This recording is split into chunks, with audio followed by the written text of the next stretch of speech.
I've got a confession to make. Hey everyone, welcome back to the Long Island Sound podcast. I'm Steve Yusko, and I need to address something important right off the bat. The reaction to our last video on Jesse Wells, frankly, the comments were overwhelming, and many of you pointed out exactly where we missed the mark. I got it wrong. I spent too much time amplifying the loudest critics, the naysayers, and the folks stuck on the surface, and for that, I apologize. I focused on the noise rather than the signal. I highlighted the accusations that Wells was a grifter or merely a phony. I gave airtime to those who dismissed his output as populist slop. I even touched on the critics of his looks, the aesthetic of his singing in the woods with a guitar. In short, I zeroed in on the cynicism surrounding his social media success, missing the biggest picture of what Jesse Wells is actually achieving. I allowed the assumption that he was simply operating on the mechanisms of activist folk music to overshadow the reality of his complex artistry. Here's the reality check, backed up by the sheer volume of commentary. This is what I overlooked.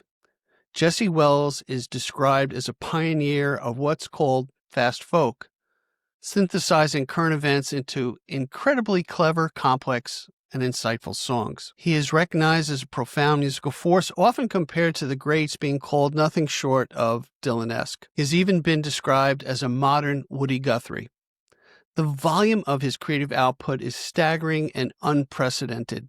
In a period of just 18 months, he released 7 full-length albums and an EP. His recent 63-song album, Under the Power Lines, might seem like a monstrosity, but it's actually a logistical necessity to protect his intellectual property from his viral videos. This need for extreme measures illustrates just how popular and prolific he is, and the music business is certainly paying attention. Wells is the reigning Saving Country Music Songwriter of the Year and was the recipient of the Newport Folk Festival's 2025 John Prine Songwriter Fellowship.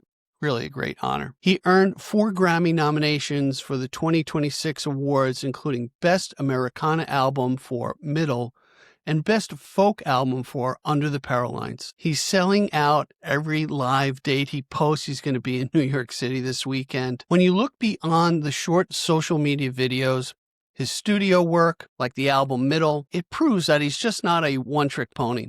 That album, produced by Grammy winner Spear, delves into a more broad and difficult subjects like God, war, and religion, addressing the war we rage inside our heads. Even his topical songs, which we missed as too on the nose, often employ nuance that some critics miss. For example, his songs like Fat and Ozempic use sarcasm to blame corporate systems for addictive food and the obesity epidemic.